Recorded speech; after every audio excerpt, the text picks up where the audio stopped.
ইসলাম বিবাহের কি বয়স দিয়েছে আর আমাদের সমাজ কি বয়স দিয়েছে? সমাজের বিবাহের বয়স কত? যে 30 না হইলে বিয়া হয় না। 30 বছর হয়ে গেছে, যুবকের এখনো মা বাবা বিয়া দিচ্ছে না। মেয়েটার বয়স 28-30 হয়ে গেছে, মা বাবা এখনো ঘরের মধ্যে রেখে দিয়েছে, মেয়েটাকে বিবাহ দিচ্ছে না। অথচ ইসলাম বিবাহের জন্য কি বয়স নির্ধারণ করেছে শোনান। বাইহাকি শরীফের হাদিস, রাসূলুল্লাহর সাহাবী হযরত আবু সাঈদ খুদরি রাদিয়াল্লাহু তাআলা আনহু এবং হযরত ইবনে আব্বাস রাদিয়াল্লাহু তাআলা আনহু বলেন, وعن ابي سعيد رضي الله تعالى عنه وابن عباس رضي الله تعالى عنهما قال سيدنا رسول الله صلى الله عليه وسلم من ولد ولد منكم فليحسن اسمه وادبه وإن بلغ فليزوجه فإن بلغ ولم يزوجه فأتاب اسما فاسمه على أبيه أو كما قال النبي عليه الصلاة والسلام। বাইহাকি শরীফের হাদিস, আল্লাহর রাসূল বলেন, এরা আমার উম্মত, তোমাদের মধ্যে থেকে কারো যদি কোনো সন্তান জন্মগ্রহণ করে, ফালইউহসিন ইসমাহু, ওই সন্তানের জন্য সুন্দর নাম রাখো। এক নম্বর কাজ আল্লাহর রাসূল মা বাবাদেরকে আদেশ করতেছেন যে তোমাদের কারো কোনো সন্তান জন্ম নিলে প্রথম কাজ হলো সন্তানকে একটা সুন্দর নাম রাখো। ওয়া আদাবাহু, তাকে দিনদারিতা শিক্ষা দাও। দুই নম্বর কাজ কি? দিনদারিতা শিক্ষা দাও, নামাজ রোজা এগুলা শিক্ষা দাও। তারপর আল্লাহর রাসূল কি বলেন, ফা ইন বালাগা ফাযাওবিজু, ও আমার উম্মত, তোমার সন্তান যখন বালিগ হয়ে যায় তোমরা তাকে বিবাহ দিয়ে দাও। ফাইন বালাগা ওয়ালাম ইউযাওবিজহু, সন্তান বালিগ হয়ে যাবার পর বাবা যদি কোনো সন্তানকে বিবাহ দেয় না, ফাইন আসাবা, ওই সন্তান ইসমান, যদি সন্তান কোনো গুনাহ করে বালিগ হওয়ার পর মা বাবার সামর্থ্য থাকা সত্ত্বেও সন্তানকে বিবাহ দেয় নাই, সন্তান কোনো যদি গুনাহ করে থাকে, ফাইসমুহু আলা আবিহি, ওই সন্তানের গুনাহ বাবার আমলনামার মধ্যে লেখা হবে। এই হাদিসের মধ্যে রাসূল বলেছে, ফাইন বালাগা ফালইউযাওবিজহু, সন্তান যখন বালিগ হয়ে যাবে তাকে তোমরা বিয়ে দিয়ে দাও। ইসলাম সন্তানের বিবাহের বয়স কত দিয়েছে? বালিগ হওয়ার সাথে সাথে বিয়ে দিয়ে দাও। আর বালিগ কত বছর বয়স হয়? আমাদের সরকারি হিসাবে বালিগ হয় 18 বছর। ইসলাম বলে একজন ছেলে সর্বোচ্চ 12 থেকে 15 বছরের ভিতরে বালিগ হয়ে যায়। ছেলের বালিগ হওয়ার বয়স কতদিন? 12 থেকে নিয়ে 15 বছর। 15 বছর পার হওয়ার সাথে সাথে ছেলেটা বালিগ হয়ে গেল। তারপর রোজা ফরজ, তারপর নামাজ ফরজ, তারপর যাকাত ফরজ, তারপর হজ ফরজ। কিন্তু আমাদের সন্তানরা বালিগ হয়ে গেছে, ফজরের সময় হয়ে যায়, মা ডাকে, বাবা সন্তানকে নামাজের জন্য ডাকে, মা বলে আমার সন্তানকে ডাকবে না, আমার সন্তান এখন ঘুম থেকে উঠলে তার স্বাস্থ্যের ক্ষতি হবে, বলে কি বলেন? এই যে সন্তানকে নামাজ থেকে মা দূরে রাখলো, সন্তান নামাজটা, ফজরের নামাজটা পড়লো না, গুনাহ হবে কার? ঠিক তেমনি ভাবে সন্তান বালিগ হয়ে যাবার পর বাবা মা যদি তার বিবাহের ব্যবস্থা করে না, সামর্থ্য থাকা সত্ত্বেও বিবাহের ব্যবস্থা করে না, সন্তানটা যদি কোনো গুনাহ করে, এই গুনাহটা হবে মা বাবা।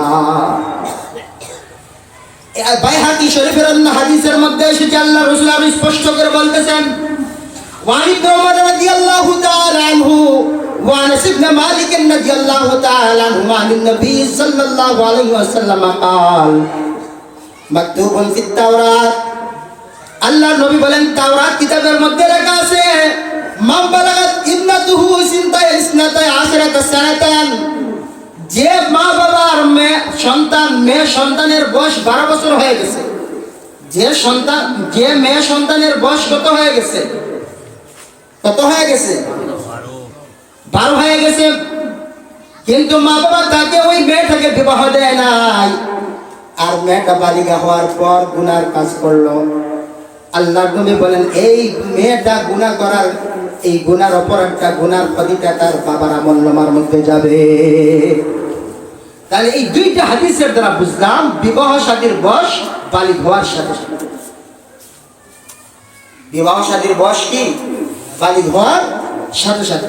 আল্লামা আশরাফ আলী থানভী রহমাতুল্লাহ আলাইহি বলেন, যখন কোনো একটা মেয়ে মোটামুটি রান্না বান্নার উপযোগী হয়ে যাবে, রান্না বান্না করতে পারবে, ছেলেটাও মোটামুটি উপার্জন, যে তার যাকে বিবাহ করাইবা এই স্ত্রীকে মোটামুটি ডাল ভাতের ব্যবস্থা করে দিতে পারবে, তোমরা সন্তানকে ওই ছেলেকে বিয়ে দিয়ে দাও এবং মেয়েটাকেও তোমরা বিয়ে দিয়ে দাও। কিন্তু আমাদের সমাজের ব্যবস্থা কি হয়েছে? মা বাবা তার সন্তান বয়স হয়ে গেছে 25-30 বয়স হয়ে গেছে, মা বাবাকে জিজ্ঞেস করলে সন্তানটাকে বিয়ে দাও না কেন? মা বাবা বলে আমার সন্তানটা নিজের পায়ে দাঁড়াতে পারে না। বুঝেনি? নিজের পায়ে কি করতে পারে না। মা বাবার ধারণা হলো সন্তানটাকে যদি বিয়া দিই তাহলে সন্তানটা পরিবার চালাইতে পারবে না, বউ পাওয়াইতে পারবে না। অথচ আমার আল্লাহ বলেন, ও দুনিয়ার মা বাবারে, তোমার সন্তানকে বিবাহ দাও, আমি আল্লাহ তোমার সন্তানকে ধনী বানাইয়া দিব। আল্লাহ বলছেন কি, তোমার সন্তানকে বিবাহ দাও, তোমার সন্তান যদি তার রুজি রোজগার থাকে, আমি আল্লাহ তাকে ধনী বানাইয়া দিব। সুবহানাল্লাহ। আমার কথা নয়, আল্লাহ রাব্বুল আলামিন বলছেন, ফানকিহুল আয়ামা ওয়া আনকিহুল আয়ামা মিনকুম ওয়াস-সালিহিন মিন ইবাদিকুম ওয়া ইমাইকুম। ও দুনিয়ার মা বাবারা, তোমরা তোমাদের বাচ্চাদেরকে বিবাহ দিয়ে দাও, তোমাদের অধীনস্থ ছেলে সন্তানদেরকে বিবাহ দিয়ে দাও। ওয়া ইয়াকুনু ফুকারা, যদি তোমার ছেলে গরিব হয়ে থাকে, তোমার মেয়েটা যদি গরিব হয়ে থাকে, ইউগনিহুমুল্লাহু মিন ফাজলি, আমি আল্লাহ রাব্বুল আলামিন তোমার ছেলে মেয়েকে আমি আল্লাহ ধনী বানাইয়া দিব। আমরা ছেলেকে বিবাহ দিচ্ছি না, কারণ বিবাহ করে বউকে খাওয়াইবার সামর্থ্য ছেলের নাই, কিন্তু ছেলেটা মোটামুটি রোজগার করতে পারে। আল্লাহ রাসূল বলেন মোটামুটি রোজগার করতে পারে, মোটামুটি বউকে ডাল ভাত খাওয়াইতে পারে, ছেলেকে বিয়ে দিয়ে দাও, এই ছেলেকে আল্লাহ ধনী বানাইয়া দিবেন। সুবহানাল্লাহ। কোরআনের কথা, কোরআনের কথা। ইউগনিহুমুল্লাহ, আল্লাহ বলেন আমি আল্লাহ তাকে ধনী বানাইয়া দিব। রাসূল কারীম সাল্লাল্লাহু আলাইহি ওয়াসাল্লাম বলেছেন, তিরমিজি শরীফের হাদিস, ওয়া আয়েশা রাদিয়াল্লাহু তাআলা আনহা ওয়া আবি হুরায়রা রাদিয়াল্লাহু তাআলা আনহু قال قال النبي صلى الله عليه وسلم ثلاثه حق على الله عونهم। আল্লাহর নবী বলেন, তিন প্রকার মানুষকে সাহায্য অবশ্যই আল্লাহ করবেন। তিনজন মানুষকে অবশ্যই আল্লাহ কি করবেন? সাহায্য করবেন। এর মধ্যে থেকে একটা হলো ওয়ান্নাকিহু আল্লাযী ইউরিদুল আফাফ, ওই যুবক যে তার নিজের পবিত্রতা রক্ষার জন্য বিবাহ করতে চায়, এবং সে যদি বিবাহ করে অবশ্যই আমার আল্লাহ তাকে সাহায্য করবেন, তাকে সামর্থ্যবান আল্লাহ বানাইয়া দিবেন। তাহলে আমার চিন্তা কিসের? আমার ছেলে খেতে পারবে না, বউকে খাওয়াতে পারবে না, আরে বাবা মা, রিজেকের মালিক কি তুমি? আমি রিজেকের মালিক কি আমি তুমি? বলেন রিজেকের মালিক কে? আরো জোরে বলেন রিজেকের মালিক কে? আল্লাহ বলেন, ওয়া মা মিন দাব্বাতিন ফিল আরদি ইল্লা আলাল্লাহি রিজকুহা। আল্লাহ বলেন, দুনিয়ার মানুষ, শুধু তোমাদের রিজেক নয়, দুনিয়ার যত মাখলুক আমি আল্লাহ বানাইছি, সমস্ত মাখলুককে খাওয়াইবার দায়িত্ব আমি আল্লাহ। আজ আমাদের সমাজ ব্যবস্থা এই প্ররোচনা আমাদের দিলের মধ্যে ঢুকাইয়া দিছে যে সন্তান যতক্ষণ পর্যন্ত ভালো একটা চাকরিজীবী না হইছে, ভালো একটা চাকরি না পাইছে, তাকে আমি বিবাহ দিব না। এই প্ররোচনা আমাদের দিলে ঢুকাইয়া দেওয়ার কারণে ক্ষতিটা কি হয়েছে? আজ অধিকাংশ যুবকরা দেখা যায় বিবাহের আগে প্রেম প্রীতির মধ্যে জড়াইয়া আছে। এগুলা কি মিথ্যা কথা বললাম আমি? হ্যাঁ, শুধু তাই নয়, বাবা মা বিবাহ দিচ্ছেন না, ছেলেটা আরেকটা মেয়েকে নিয়ে পলায়ন করছে। হ্যাঁ, আপনি চিন্তা করতেছেন আমার ছেলে তার বউ চালাইতে পারবে না, আর সে চিন্তা করতেছে মা বাবা মাকে বিবাহ দিতেছে না, তাহলে আমি ভালো করে বিবাহ করিয়া লই, সে আরেকটা মেয়েকে নিয়ে পলায়ন করে। আপনার ইজ্জত বাড়ছে না কমছে? হ্যাঁ, তাহলে ইসলাম বলে বালিগ হওয়ার পর তোমার ছেলে মেয়েকে বিবাহ দিয়ে দাও, আর আমাদের সমাজ ব্যবস্থা বলে আগে চাকরিজীবী হইলে বিবাহ দাও। নাউজুবিল্লাহ মিন যালিক। আমরা আবার সমাজেরটা মানবো না, ইসলামেরটা মানবো। ইসলাম বলে ছেলে মেয়ে বালিগ হয়ে গেছে, তাদের বিবাহের চিন্তা করো, তাদেরকে বিবাহ দিয়ে দাও। তাহলে বিবাহের ক্ষেত্রে আমরা ইসলাম যে সময় সীমা দিয়েছে সেটা আমরা পালন করব, সমাজ কি বললো সেটা আমরা দেখব না। 2 নম্বর বিষয়, বিবাহের ক্ষেত্রে প্রথম যে কাজ যেটা হয় সেটা হলো পাত্র পাত্রী তালাশ করা হয়। ছেলের বাবা একজন মহিলা পাত্র তার ছেলের জন্য পাত্রী তালাশ করে, কন্যা তালাশ করে তার ছেলের জন্য। আবার মেয়ে পক্ষ, মেয়ের বাবা একজন ভালো পাত্র তালাশ করে। এই পাত্রী তালাশ করতে যে আমাদের সমাজের নিয়ম কি, যে ছেলে চিন্তা করে যে আমি যে মেয়েটাকে বিয়া করব, এই মেয়েটা কি ইউরোপ আমেরিকানের সিটিজেন আছে কিনা সেটা আগে দেখে। এই মেয়েটা টাকাওয়ালা কিনা, এই মেয়েটা ধনী কিনা, সম্পদশালী কিনা। আর মেয়ের বাবাও চিন্তা করে আমি যে ছেলেটার কাছে বিবাহ দিব, এই ছেলেটার ঢাকা গুলশানে ফ্ল্যাট আছে কিনা, মঙ্গল গ্রহের মধ্যে তার কোনো জায়গা আছে কিনা। আমি কি মিথ্যা বললাম? হ্যাঁ। অথচ আল্লাহর নবী সাল্লাল্লাহু আলাইহি সাল্লাম দুনিয়ার যুবকদেরকে এবং মা বাবাদেরকে বলতেছেন, ও দুনিয়ার মা বাবারা শোনো, আন আবি হুরায়রা রাদিয়াল্লাহু তাআলা আনহু قال قال النبي صلى الله عليه وسلم تنكح المرأة لأربع: لمالها ولحسبها ولجمالها ولدينها فاظفر بذات الدين تربت يداك। আল্লাহ নবী দুনিয়ার মা বাবাদেরকে বলতেছেন, তোমার সন্তানের জন্য যে মেয়েটাকে আনবা, ওই মেয়েটার মধ্যে 4টা গুণ দেখো আছে কিনা। তোমার ছেলের জন্য যে মেয়েটা তুমি আনতে চাইরা, সেই মেয়েটার মধ্যে 4টা গুণ আছে কিনা সেটা দেখো। কি কি গুণ? লিমালিহা, তার সম্পদ আছে কিনা দেখো। তাহলে বোঝা গেল সম্পদ দেখে বিবাহ করতে নিষেধ না, সম্পদশালী দেখে বিবাহ করতে কি না নিষেধ না। ওয়ালি হাসাবিহা, তার বংশ ভালো কিনা দেখো। ওয়ালি জামালিহা, মেয়েটা সুন্দর কিনা দেখো। ওয়ালি দীনিহা, মেয়েটার দিনদার কিনা সেটা দেখো। রাসূল বলছেন, ফাজফার বিদাতিদ দ্বীন। ও দুনিয়ার উম্মত, তুমি যদি একটা মেয়ে পাও, মেয়েটা টাকাওয়ালা নয়, মেয়েটা সুন্দরী নয়, মেয়েটা বংশ ভালো নয়, কিন্তু মেয়েটা দিনদার, আল্লাহ নবী বলেন ফাজফার বিদাতিদ দ্বীন, তুমি দিনদারিকে অগ্রাধিকার দাও। যদি তুমি দিনদারিকে অগ্রাধিকার না দিয়া সুন্দরতাকে অগ্রাধিকার দাও, সম্পদকে অগ্রাধিকার দাও, বংশকে অগ্রাধিকার দিয়া যদি মেয়ে বিবাহ করো, মেয়েটা যদি দিনদার না হয়, তাই বা ইয়াদা তুমি ধ্বংস হয়ে গেছে। কিভাবে ধ্বংস? আপনি যদি একটা দিনদার মেয়ে আপনার ছেলের জন্য আনেন, আমার বিশ্বাস সেই দিনদার মেয়ের কাছ থেকে আপনার শ্বশুর আপনি খেদমত পাইবেন। বিশ্বাস হয় না আপনাদের? আপনার শাশুড়ি আপনি খেদমত পাইবেন, আপনার ছেলেটা ওই মেয়ের কাছে খেদমত পাইবে। কিন্তু যদি আধুনিক মেয়ে নিয়ে আসেন, দিনদার যদি না হয়, বাড়িতে আসার পর বলবো, স্বামী গো, তোমার এই ঘরে থাকতে পারবো না, আমি যদি থাকতে হয় ওই বুড়া বুড়িকে বাইর করে দাও। কথা ঠিক কিনা বেটি? এগুলা কি পেপার পত্রিকা পড়েন না? এক পর্যায়ে কি হয়, ছেলে ওই মা বাবাকে নিয়ে বৃদ্ধাশ্রমের মধ্যে দিয়ে আসে। এমনটা হয় কি হয় না? তাই আল্লাহর নবী বলেন, উম্মত ফাজফার বিদাতিদ দ্বীন, মেয়েটা সুন্দর না, মেয়েটা বংশ ভালো না, মেয়েটা সম্পদশালী না, কিন্তু ওই মেয়েটা যদি দিনদার হয়ে যায়, তোমার ছেলের জন্য ওই দিনদার মেয়েটাকে তুমি বিবাহ করিয়া দাও। কি হবে?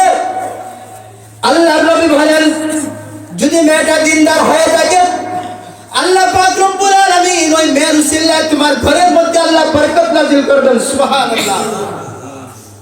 আল্লাহর নবী বলেন, সাআদাতুম মিনা আরবাউম মিনাস সাআদা, বরকতের বিষয় হলো 4টা।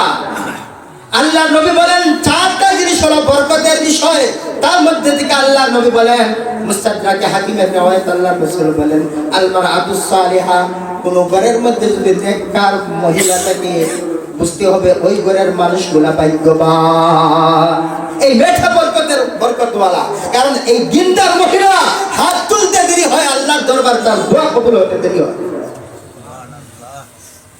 উপমহাদেশের প্রখ্যাত আলিম একদিন আব্দুল হক মুহাদ্দিস দেহলভী রাহমাতুল্লাহ আলাইহি, জলিলুল কদর বড় আলেম ছিলেন।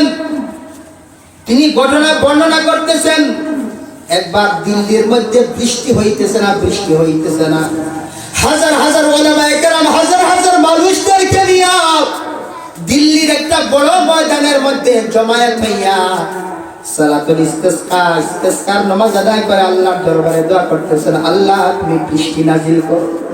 কিন্তু কেমন যেন দোয়াটা কবুল হচ্ছে না।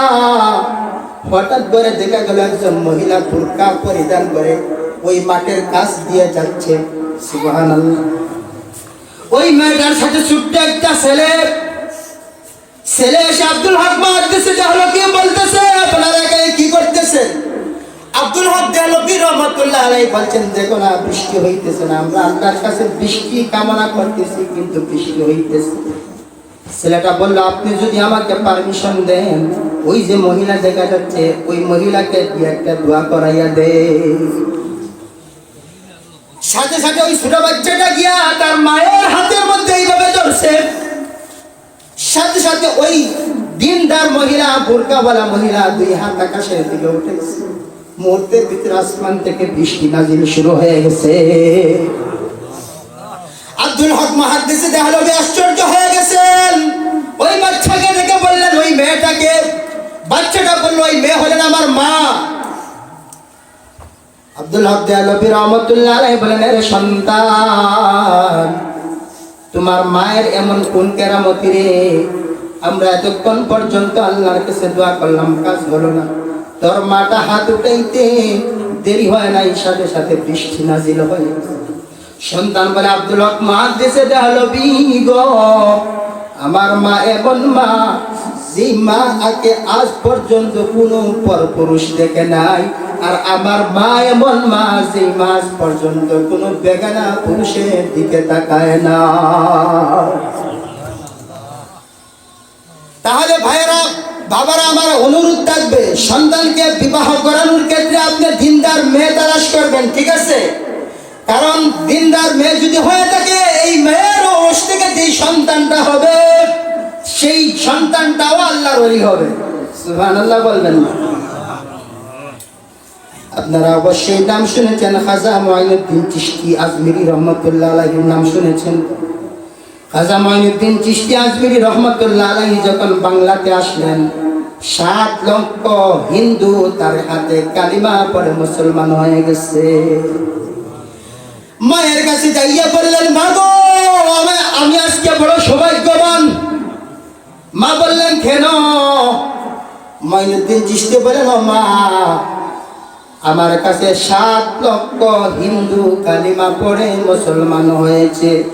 মা বলেন, এর সন্তান মুঈনুদ্দিন চিশতি, এটা তোর কোনো কারামতি না। তোর হাতে 7 লক্ষ হিন্দু কালিমা পড়ে মুসলমান হয়েছে, এটা তোমার কোনো কারামতি না, এটা হলো আমি তোমার মার কেরামতি। সুবহানাল্লাহ। মুঈনুদ্দিন চিশতি রহমাতুল্লাহ আলাইহির মা বলেন, সন্তান, আল্লাহর জাতের কসম করে বলছি, 2টা বছর তোকে আমি মা দুধ পান করাইছি, আমার স্তনের দুধ পান করাইছি। একটা ফোঁটা দুধ অজু ছাড়া তোর মুখের মধ্যে দিছি না। সুবহানাল্লাহ। সুতরাং এমন ওলি আল্লাহ সন্তান যদি চান, আপনার সন্তানটাকে একজন দিনদার মেয়ের সাথে বিবাহ দিয়ে দেন। তাই আল্লাহর নবী বলেন, এরা আমার উম্মত, তুমি বিবাহ করার ক্ষেত্রে সৌন্দর্যতা দেখো অসুবিধা নাই, সম্পদ দেখো অসুবিধা নাই, বংশ দেখো অসুবিধা নাই, তবে তুমি মেয়েটার মধ্যে দিনদারি আছে কিনা সেটা আগে দেখো। মেয়েটা যদি দিনদার হয়ে থাকে, সম্পদশালী না হইলে তুমি তাকে বিয়ে করে নাও। মেয়েটা দিনদার যদি সুন্দর না হয়, বিয়ে করে নাও। মেয়েটা দিনদার কিন্তু তার বংশ ভালো নয়, বিয়ে করে নাও। কিন্তু মেয়েটা সুন্দর, ধন সম্পদ আছে, বংশ ভালো, কিন্তু দিনদার না, তুমি এমন মেয়ে বিবাহ করা থেকে নিজেকে দূরে সরাইয়া রাখো। কারণ তোমার জীবনটাকে ধ্বংস করে দিবে, পরিবারকে ধ্বংস করে দিবে। তাহলে আল্লাহর নবীর তরিকা হলো, বিবাহের ক্ষেত্রে ছেলে কেমন মেয়ে পছন্দ করবে? দিনদার মেয়ে। বলেন, কেমন মেয়েকে? দিনদার মেয়েকে। এবার মেয়ে পক্ষ কেমন ছেলেকে পছন্দ করবে? মেয়ে পক্ষ কোন ছেলেকে পছন্দ করবে? মেয়ের বাবা কেমন ছেলেকে পছন্দ করবে? এটা জানার দরকার আছে কি আছে? হ্যাঁ, আমরা বিবাহ শাদীর ক্ষেত্রে মেয়েকে বিবাহ দিতে যাইয়া আগে আমরা তালাশ করি যে ছেলের কাছে বিবাহ দিব, ছেলেটা চাকরিজীবী আছে কিনা, ছেলেটা আমেরিকার কিনা, ছেলেটা লন্ডনে কিনা, ছেলেটা ইউরোপিয়ান কিনা, ছেলেটার কি সরকারি কোনো চাকরি আছে, ছেলেটার কি ধন সম্পদ আছে, ছেলেটার কি ঢাকাতে কোনো জায়গা আছে, সিলেট উপশহরে কোনো জায়গা আছে, ছেলেটার কি চাঁদের দেশে কোনো জায়গা আছে, এটা পর্যন্ত তালাশ করা। হ্যাঁ, অথচ আল্লাহর নবী সাল্লাল্লাহু আলাইহি ওয়াসাল্লাম বলেন, ও আমার উম্মত, ইদা খাতাবা ইলাইকুম মান তারজাউনা ইযা খাতাবা ইলাইকুম মান তারজাউনা দীনাহু ওয়া খুলুকাহু ফাযাওবিজু। ও দুনিয়ার মেয়ের বাবারা, আল্লাহর নবী দুনিয়ার মেয়ের বাবাদেরকে বলতেছে, যদি তোমার মেয়ের জন্য এমন কোন যুবক বিবাহের প্রস্তাব দেয় যে যুবকটার মধ্যে দিনদারি আছে, তার চরিত্রটাও ভালো, ফাযাওবিজুহু, তাহলে তোমার মেয়েটা ওই ছেলের কাছে বিয়া দিয়ে দাও। সুবহানাল্লাহ বলেন। কেন? ফাইল্লা তাযাওয়াজু, যদি তোমরা বিয়া না দাও, মানে দিনদার ছেলে থেকে যদি বিয়া না দাও, তাকুন ফিতনাতুন ফিল আরদ ওয়া ফাসাদুন আরিজুন। যদি তুমি ধনবান থেকে মেয়েকে আটকায়া রাখো, দিনদারি থেকে যদি মেয়েকে বিবাহ না দাও, জেনে রাখো এই জমিনের মধ্যে ফিতনা ফাসাদ ছড়াইয়া পড়বে। আজকের সমাজের অবস্থা তাই বলছে। আর সমাজের মধ্যে জিনা ব্যভিচারী প্রচুর হারে বাড়ছে, কারণ আমরা বিবাহ শাদীকে কঠিন করে ফেলেছি। মেয়ে তালাশ করে, মেয়ে পক্ষ তালাশ করে একজন সরকারি চাকরিজীবী ছেলে অপেক্ষা করতে করতে করতে করতে মেয়ের বয়স হয়ে যায় 30, 32, 34, 35। আর ছেলে পক্ষ তালাশ করে দেখি মেয়েটা টাকাওয়ালা কিনা, এটা তালাশ করতে করতে করতে করতে ছেলেটার বয়স হয়ে যায় 35, 33। তারপর আর মা বাবা নিজে বিয়া দেওয়া লাগে না, ছেলেটা তার নিজেই কাজ করতে লাগে। এটার জন্য দায়ী কারা? কারা দায়ী? তাহলে পাত্র পাত্রী নির্বাচনের ক্ষেত্রে আমরা সমাজ যেটা চায় সেটা আমরা করব না। আমরা চাইবো আল্লাহ এবং তার রসুল কি বলেছেন। আল্লাহ এবং তার রসুল বলেছেন, মেয়েটা গরিব হোক, মেয়েটা সুন্দর নাই হোক, মেয়েটার বংশ বড় না হোক, যদি সে দিনদার হয়ে থাকে তোমার ছেলেকে তার সাথে বিয়া দিয়ে দাও, আল্লাহ পাক তোমাকে ধনী বানায়। আল্লাহর ওয়াদা, কোরআনের ওয়াদা, রাসূলুল্লাহর ওয়াদা, এগুলা তো মিথ্যা হওয়ার কিছু। আর মেয়ের বাবাদেরকে আল্লাহ রসুল বলতেছেন, যদি কোনো দিনদার ছেলে তোমাদের প্রস্তাব দিয়ে তোমার মেয়ের জন্য, তুমি কবুল করে নাও, তোমার মেয়েটা ওই দিনদার ছেলের কাছে বিয়ে দিয়ে দাও। আগের জমানার মানুষগুলা দিনদারিতে চাইত, আগের জমানার মানুষগুলা দিনদারি চাইত। আপনারা আশ্চর্য হবেন, ইরাকের জিলান শহরের মধ্যে সৈয়দ আবু সালেহ জঙ্গিদুস রহমতুল্লাহ আলাইহি নামে একজন বুজুর্গ আল্লাহর যুবক বান্দা ছিল। নাম কি বলেছি? সৈয়দ আবু সালেহ জঙ্গিদুস রহমতুল্লাহ। একজন যুবক মানুষ ছিল, আল্লাহর ইবাদত বন্দেগী করত। একদিন নদীর পাড়ের মধ্যে বসে আল্লাহর যুবক বান্দা, এই যুবক বান্দা ইবাদত করতেছে। 3 দিন হয়ে গেছে, পেটের মধ্যে কোনো খানি না। হঠাৎ দেখলেন নদীর মধ্যে একটা আপেল ফল। কি ফল? পেটের ক্ষুধার তাড়নায় আল্লাহর বান্দা যুবক এই আপেল ফলটা খেয়ে ফেলেছে। ফলটা খাওয়ার পর চিন্তা ঢুকলো, হায় হায়, আমি যেই ফলটা খাইলাম এটার তো মালিক আমি না। হাসরের ময়দানে যদি আল্লাহ আমাকে জিজ্ঞাসা করেন, তুমি আরেকজনের ফল কেন খাইছো, এই জবাব দিব আল্লাহ। তিনি নদীর উল্টা মুখে যাত্রা শুরু করেছেন ওই ফলের মালিককে তালাশ করার জন্য।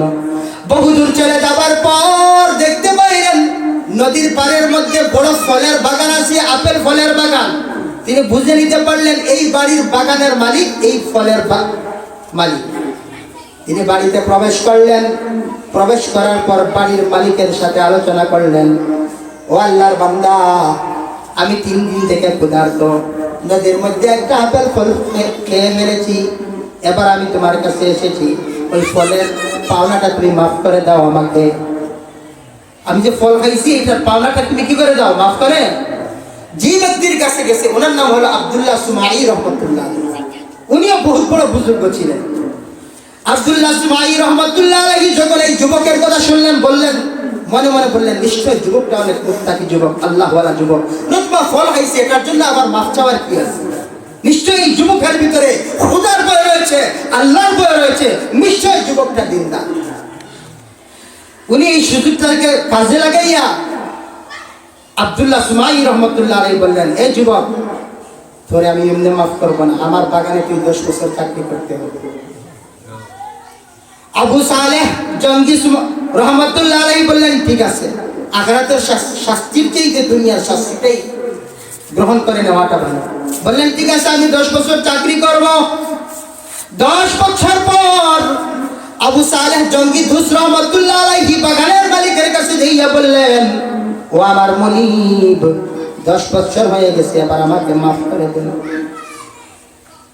আব্দুল্লাহ সুমাই রহমতুল্লাহ আলাইহি বললেন, না না, তোমাকে আরো 2 বছর কাজ করতে হবে, আরো 2 বছর।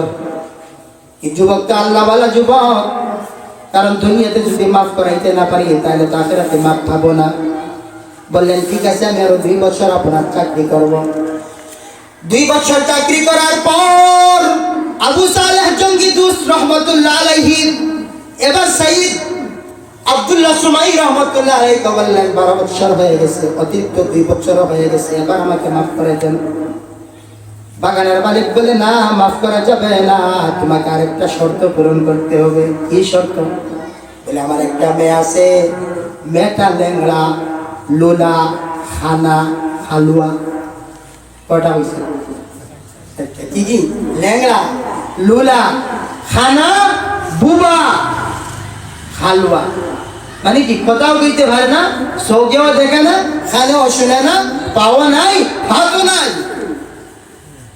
আবু সালেহ জঙ্গি দুস রহমতুল্লাহ আলাইহি বললেন, ঠিক আছে, এই মেয়েকে আমি বিবাহ করতে রাজি আছি, তারপরেও আখিরাতে যাতে আপনার এই ফলের কারণে আল্লাহর দরবারে আমি বান্দা না খাই। কেমন তাকওয়া বুঝতেছেন? হ্যাঁ, সাইয়্যিদ আব্দুল্লাহ সুমাই রহমতুল্লাহ আলাইহি মেয়েকে বিবাহ দিয়ে দেন। রাত্রিবেলা আবু সালেহ জঙ্গি দুস রহমতুল্লাহ আলাইহি স্ত্রীর ঘরের মধ্যে ঢুকে আশ্চর্য হয়ে গেলেন, ওমা, এই মেয়েটার তো হাত পাও সব কিছু ঠিক আছে, আর এই মেয়েটার মতো তো সুন্দর মেয়ে তো আমি জীবনেও কোনোদিন দেখি নাই। তিনি দৌড়ে ঘর থেকে বাহির হয়ে গেছে। বাহির হয়ে এসে বাগানের মালিক অর্থাৎ তার শ্বশুরকে বললেন, ও শ্বশুর, ও বাবা যান, আমি মনে হয় ভুলে আরেক ঘরে ঢুকে গেছি। শ্বশুর বললেন, না না, তুমি সঠিক মতো জায়গা মতোই ঢুকছো, তুমি ভুল করো নাই। এবার আবু সালেহ জঙ্গি দুস রহমতুল্লাহ আলাইহি বললেন, ও আমার শ্বশুর আব্বা, আপনি না বললেন আপনার মেয়েটা কানে শুনে না, চোখে দেখে না, পাও লেংড়া, হাত নাই, পাও নাই, বুবা কথা কইতে পারে না, কিন্তু মেয়েটার তো সব কিছুই ঠিক আছে। ওই সময় সাইয়্যিদ আব্দুল্লাহ সুমাই রহমতুল্লাহ আলাইহি বলেছিলেন, ও যুবক, ও আমার জামান, ও আমার জামাতা, আমার মেয়েকে ল্যাংড়া বলেছিলাম এর জন্য আমার মেয়ে জীবনে কোনোদিন এই 4 দেওয়ার পর ছাড়া আর কোথায় বাইর হয়ে যায় না। আমার মেয়েটাকে হাত নাই বলেছি, লুলা বলেছি, এই কারণে আমার মেয়েটা শরীয়ত বিরোধী কোনো কাজ আমার মেয়ে করে নাই। আমার মেয়েটাকে আন্দা বলেছি এজন্য যে আমার মেয়েটা কোনোদিন পরপুরুষ বেগানা পুরুষকে দেখে নাই। আমি আমার মেয়েটাকে কালুয়া বলেছি, কারণটা হলো আমার মেয়ে কোনোদিন কোনো পরপুরুষের আওয়াজ শোনেনি। আর আমার মেয়েটাকে বুবা বলেছে এজন্য আমার মেয়ে আজ পর্যন্ত আমি বাবা ছাড়া, তার ভাই ছাড়া কোনো বেগানা পুরুষের সঙ্গে কোনো কথা বলে না। এরা যুবক শোনক, আমার এই দিনদার মেয়েটার জন্য আমি বহুদিন থেকে আমি একটা দিনদার পাত্র তালাশ করতেছি রে যুবক, কিন্তু তুমি যখন আমার কাছে ফল খাওয়ার মাটি তালাশের জন্য তুমি যখন এসেছ, আমি বুঝতে পেরেছি তোমার মধ্যে আল্লাহর দরবার রয়েছে, তোমার মধ্যে দিনদারি রয়েছে। এর জন্য আমার এই দিনদার মেয়েটা আমি তোমার কাছে নিজেই বিয়া দিয়ে দিলাম। ইতিহাসের কিতাব সাক্ষী, সেই আবু সালেহ জঙ্গি দুস রহমতুল্লাহ আলাইহি যিনি মেয়েটাকে বিবাহ করেছেন, যে মেয়েটাকে বিবাহ করেছেন, এই মেয়ের ওরস থেকে জন্ম নিয়েছিলেন সমস্ত পীরদের সর্দার আব্দুল কাদের জিলানী। সুবহানাল্লাহ। তাহলে মেয়ে যদি দিনদার হয়, এই দিনদার মেয়ের কাছ থেকে আপনি দিনদার সন্তান আপনি আশা করতে পারেন। আর যদি মেয়ে দিনদার না হয়, তাহলে এই সন্তানের, এই মেয়ের গর্ভ থেকে ভালো সন্তানের আশা করা যায়। এজন্য আল্লাহর নবী বলেন, এরা আমার উম্মত, তুমি বিবাহের ক্ষেত্রে দিনদারিতাকে অগ্রাধিকার দাও। ফাজফার বিদাতিদ দ্বীন, দিনদারি কথার মধ্যে আছে কিনা? যদি দিনদারি থাকে তুমি বিবাহ করে নাও, আর যদি দিনদারি থাকে না, তুমি সম্পদ থেকে যদি বিবাহ করো, সুন্দরতা থেকে যদি বিবাহ করো, বংশ ভালো থেকে যদি বিবাহ করো, তারই বাদ দিয়ে তুমি ধ্বংস হয়ে যাবে। তাহলে পাত্র পাত্রী নির্বাচনের ক্ষেত্রে আমরা অগ্রাধিকার দিব কোন দিকটাকে? দিনদারি। এবার আসুন, 3 নম্বর কাজ, আমরা প্রস্তাব যখন ছেলে পক্ষ মেয়ে পক্ষকে যখন প্রস্তাব দেওয়া হয়, তারপরে আমাদের কাজ হয় দেখা দেখি বানানো। কথা বুঝেন না? 3 নম্বর কাজ কি হয়? প্রথমে তো প্রস্তাব দেওয়া হয়। প্রথমে মনে করেন ছেলের পক্ষ থেকে বা ছেলের বাবার পক্ষ থেকে একটা মেয়ের জন্য প্রস্তাব গেল। দ্বিতীয় নম্বর কাজ কি হয়? ছেলে মেয়েটাকে কি করবে বলেন না? ছেলে মেয়েটাকে দেখবে। শরীয়ত এটার অনুমতি দিয়েছে, এটাকে মুস্তাহাব বলেছে। আল্লাহ রাসূল বলেন তুমি বিবাহ করার আগে যাকে তুমি বিবাহ করবা, তুমি যুবক, তুমি যাইয়া ওই মেয়েটাকে দেখে